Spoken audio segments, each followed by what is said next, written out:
মাত্র দুদিন পরেই শুরু হতে যাচ্ছে ত্রয়োদশ জাতীয় সংসদ নির্বাচন। এই নির্বাচনে ক্ষমতার রেসে জামাতের 11 দলীয় জোট নাকি বিএনপি? ভোটের মাঠের বিশ্লেষণ কি বলছে? আসুন সংক্ষেপে জেনে নেই কোন দল থাকবে ক্ষমতার রেসে এগিয়ে। যদি ধর্মের ভিত্তিতে চিন্তা করি তাহলে জামাত সহ ইসলামী দলগুলো বিএনপি ছেড়ে 11 দলীয় জোটে একত্রিত হয়েছে। এর ফলে বিএনপির বিশাল বড় একটি ভোট ব্যাংক ক্ষতিগ্রস্ত হয়েছে। ভোট ব্যাংকের বড় একটি অংশ তরুণ। এই তরুণদের বড় অংশ হচ্ছে জুলাই শক্তি ও ধর্মকেন্দ্রিক 11 দলীয় জোটের দিকে ঝুঁকে পড়েছে। ভোটের মাঠের আরেকটি বিশ্লেষণ বিদ্রোহী প্রার্থীদের নিয়ে। বিএনপির 46টি আসনে বিএনপির 46 জন বিদ্রোহী প্রার্থী রয়েছে। এতে ভোট ব্যাংক কিছুটা আলাদা হয়েছে।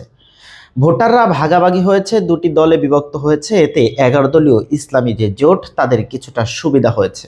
দেখা গেছে জামাতের তৃণমূলে নারীরা যে পরিমাণ কাজ করেছে তাতে নারীদের বিশাল একটি অংশ অনলাইন অফলাইন মিছিলে দেখা গেছে 11 দলীয় ইসলামী জোটের দিকে।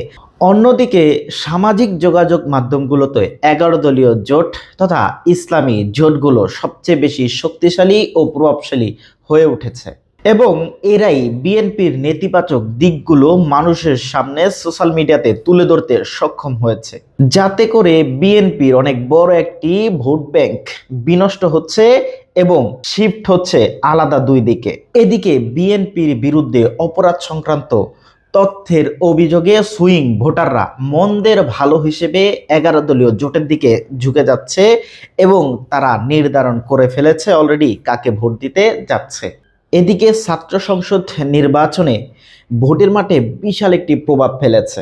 দেশের বড় বড় বিশ্ববিদ্যালয়গুলোতে শিবির প্যানেলের সাফল্যে শিক্ষিত সমাজের বড় একটি অংশ 11 দলীয় জোটে যাচ্ছে।